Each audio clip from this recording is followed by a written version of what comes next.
Hello guys, welcome to Thermomix Adventures. Lisa here. Hey look, I'm coming to you early today because tonight we're going to have some beautiful ribs instead. So we're not doing a speedy dinner tonight, we're actually doing the ribs. So today at lunch though, I have these beautiful prawns ready to go to make garlic prawns. I've also got in the oven the most amazing recipe from Cookie Do. If you've not tried the Portuguese loaf recipe, put it on your to-do list. It does need a good couple of hours to do its thing. So you got to make it in the morning and let it do its process. But I tell you, it is so airy, fluffy. It's those big, beautiful holes in it that you get on like a sourdough loaf. And there's no oil in it as well, which is pretty cool. Anyway, garlic prawns for lunch today with our crusty bread. Let me show you how quick it is. If you haven't already, jump over to TMXing Adventures, follow that QR code or go tmxingadventures.com.au. Grab the download from the blog of Speedy Dinners, print it out, stick it on the fridge so that when you're feeling uninspired, it's right there in front of you, ready to help you. Now I'm going to get straight into this recipe and go start cooking. And first things first, some garlic cloves. So I'm actually just going to use garlic paste. I'm going to make a few shortcuts on this recipe because that's kind of where we're at in life at the moment. You know, there's lots going on, and so I'm looking for not only speedy dinners, but really shortcuts, okay? Things I can just take that a little bit faster as well so that I can spend less time in the kitchen. I don't know about your household, but mine's a little crazy, especially by, normally night times. Obviously today it's a bit of a lunchtime thing instead. So parsley, it says some fresh parsley. I'm just cheating. I'm going to use some dried parsley. I'm going to put in a decent amount, probably about 2 teaspoons, okay? Parsley and oregano are the key herb flavors in this recipe. If you're watching along, do say hello, hashtag replay, or say hi, because that tells Facebook you want to see this in the newsfeed. If you're watching the replay on YouTube, hit the subscribe button so that you can see the updates of when I bring out videos, which is usually a couple of times a week, 3 or 4 times a week. I'll jump on live on Facebook and with the goal to help you get more out of your Thermomix. If you're in Australia, I'm more than happy to support you to get a Thermomix on the bench. So please don't ever hesitate to reach out. I'd love to send you your own personalised link to purchase, and then make sure you get the most out of your Thermomix, which is what I love, because I think I've probably made this recipe twice, maybe 3 times ever, and I've had a Thermomix nearly 10 years. So if I can inspire you with how easy these are and you then give them a go and put them in your repertoire of what you can do, I'm a happy lady. So, okay, chili. We don't do chili at this house, so we're just going to skip it. Normally we'd chop this down, but guess what? I've got, what's that called? Dried stuff, and I've got the already paste in there. I don't need to chop it, so I just skip it. I love being able to skip it. Scrape down the sides. Because we didn't chop it, we don't need to scrape down the sides. In theory, it's still sitting on the bottom. Okay, 40 grams of oil. Remember as well, you have total control over how much you put in your Thermomix. So if you decide 40 is too much for you and your family, and you decide to be Jamie Oliver and just whiz it around, just do that. That's perfectly okay. I'm going to put in 20 because that seems like a decent amount to me. Okay, next, put the simmering basket on top, and we're going to do the cook-off. So this is going to make that beautiful garlic very fragrant. So 2 minutes, 100 degrees, speed 2, that goes on top. Okay, I actually have 2 measuring cups in front of me today. Whew, that's very cool. So this is now going to go around and around and around and cook off. Now, by the way, those of you in Australia, while I've got this 2 minutes, let me just tell you as well, if you have a demo this month, you can get yourself a bowl, blade and lid set for your Thermomix, whether it's a 31, a 5 or a 6, discounted down if a friend is ready to buy a Thermomix. So do reach out if you know of anyone, sorry if this is getting loud, who is keen to get a Thermomix on the bench, because let's do a demo, jump online together, show them what the Thermomix even does, answer questions, get you a discounted bowl and get them a Thermomix to totally transform their kitchen. So if I can help you, don't hesitate to reach out. You'll find my phone number actually over on my website as well. Otherwise, feel free to send me a DM, those sorts of things. I'm usually not too far away from my phone. This room is smelling amazing. All I can smell is caramelized garlic, and it is divine. So good. Do tell me in the chat what your plans are for your dinner tonight. Maybe I'll inspire you.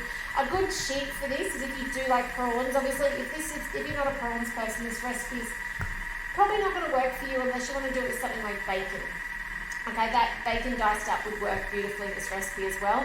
But I suppose you could do it with veggies. I've never tried it, so I can't say whether that works or not, but I reckon you might be able to do some sort of variation with some veggies in this recipe. But what I was going to say is we just always have in our freezer a packet of frozen raw prawns. So they're de-skinned, whatever that's called, I don't know. And then they're ready to be used. So it's just one of those things we just have in there as standard. We might buy it when it's on sale, so it's a cheap dinner when we do use it. And typically it does us at least 2 dinners out of a packet, if not sometimes a third. It really depends. This one's got quite a lot of the prawns in it. And I'm just trying to think, I used prawns in something the other day. What was that? It was noodles, wasn't it? Egg noodles, and that only used 300 grams. It didn't use much at all. And by the way, that was a phenomenal recipe. That is going to be on our regulars at this house. Okay, canned tomato, 400 grams. Hopefully I've got enough left in here. So it's usually a tin of tomatoes. I just have a massive tin that I have divvied up into jars. If there's not enough, I didn't put the scales up. Oh well, it's going to just have to do, isn't it? So next up, it's got vegetable stock. I reckon that might have been pretty close. This is a 1 litre jar, so I reckon that would have been, I was hoping it was close. 1 tablespoon of your veggie stock paste. If you haven't yet made veggie stock, if you need someone to hold your hand to do so, let me know. I'd love to jump online with you. This is a must-have in your kitchen. It makes cooking taste better, okay? Now, we're not big salt eaters. We never have been. But this in a recipe lifts the flavour. You don't need stock cubes then. You don't need to buy liquid stock. This is a concentrate. Normally makes more than 1 jar. And it just lasts forever in your fridge. It's veggies and salt. And your veggies can be varied depending on what you've got that's seasonal, as long as it's not too starchy like potatoes and stuff. But yeah, if you need a hand to make this because you haven't yet done it, reach out. I'd love to help you make it, because then once it's in your fridge, it's going to totally transform your food. You're going to, sometimes people have, in the past, over 10 years doing this, they haven't made it, and they might be using bought stock, or they might just skip it altogether. And the feedback then is, Lise, it doesn't taste the same as what usually pre-Thermi day foods, out of a jar potentially. And it's like, well, they're full of salt and sugar usually. So that's why, not that this is going to add it, there's no sugar in that at all.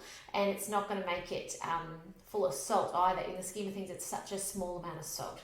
However, if you taste this, it tastes like salt. Okay, smells like veggies, tastes like salt. So if you've not done it and you've, ever made something in your Thermi and you're like, it's not right, that's usually what's to blame. Now, you can make chicken and beef. I've only done it once, done both of them once, and I decided I don't need to. That my family could not taste the difference between them. So veggie stock it is, cheaper, and yeah, really easy, really, really easy.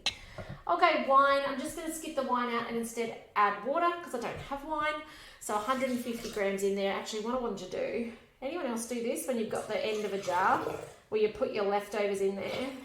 Just guessing how much, and you give it a little shake up to get the rest out of it. Works great.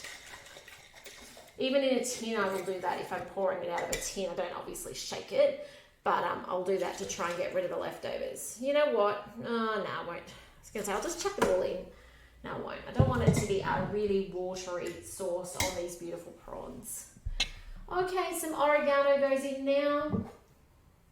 So 1 teaspoon of oregano, and I feel like we're coming to the end of what we need to do. Then we're going to just literally, some salt. I skip this, okay, just personal preference because we don't eat much salt. I would rather, if it doesn't feel like it's got enough salt, add it on the table than wish I didn't add it in the first place. So we tend to, if there's veggie stock in a recipe, we will skip the salt, all right? Okay, place the simmering basket on top, and we have an 11-minute cook. Now, obviously, I'm not going to make you hang around for 11 minutes and watch, but I'll tell you what comes next. So next up, it tells you to put this basket inside the machine, and it asks you to put your peeled prawns in the basket. Now, it's then going to cook those for 5 minutes of aroma, speed, I don't know what. I can't see that, it doesn't tell me. Then it asks you to give them a stir because you're actually steaming the prawns. You're not actually boiling them. Now, prawns you do not want to overcook. If you overcook, they become like little rubber. Okay, you do not want to overcook it. So you want to stir them, and then it tells you to cook it for another 3 minutes. see what they're like at that stirring point. If they have gone from grey through to a translucent pink, you're done. And really, this is going to depend on the size of prawns. If you have really big prawns, they're going to take the extra 3, maybe even 5 minutes. If you've got little prawns, they're going to be done. Probably when you stir it, you'll look at them and go, these look done. The thing to remember as well is when you put your prawns into your tomato sauce is hot, so they're going to cook further. Okay, so if, I would definitely be saying you're wanting to look for them to be pink, but if they're starting to look like they're done, then just be done, okay? Now it also says you can double this recipe, and instead of putting the prawns in the simmering basket, you'll see in the notes, it says you can put it up in the Vorwerk, okay? So there's, in the hints and tips, you'll see that as well. Tells you to serve the prawns and the sauce hot with some crusty bread and lemon wedges. So really, this is so simple. Like all these recipes on the Speedy Dinner download is under half an hour, but this one's probably, about 20 minutes. So how good is that? This is a time in Thermomix world where you get to walk away, clean up your kitchen, fold washing, make a phone call, whatever it might be, knowing that your house is going to not burn down because you've left the stove top on. You can just walk away. You can even go see the neighbour if you like. So, however, if you're in a set like this, you do want to make sure you bring it back up to temperature before you try and steam your prawns, okay? That's the idea of this current step, is they are bringing the tomato sauce up to the steaming temperature to then add the prawns into the simmering basket inside the bowl to then finalise the cook, okay? So that is a tip. If you walk away now and you come back 2 hours later, you need to reheat the tomato sauce before you continue on with the next step. But otherwise, guys, if you've got questions, I don't mind hearing from you. So please do reach out. If you're doing this recipe, you've got questions, maybe you've walked away for a few hours and you're like, oh, how do I pick up this recipe now? Just get in touch. I'd love to help you get the most out of your Thermomix. But thanks for joining in today. Remember to interact in some way so that Facebook knows. If you're on YouTube, hit the subscribe button. Head over to my website over there. There's a Learn More tab there as well, but you've got a whole lot of free resources at your fingertips. You'll find on the blog previous month downloads as well. So go check that out. You'll also find I've got a cheese course, a beginning Thermomix course, and an Easter braising board course as well. I know Easter's gone, but hey, hot cross buns any time of the year, right? But otherwise, guys, take care, and I look forward to seeing you tomorrow for some more inspiration with your Thermomix. And yeah, take care. I'll see you then. Bye for now, guys.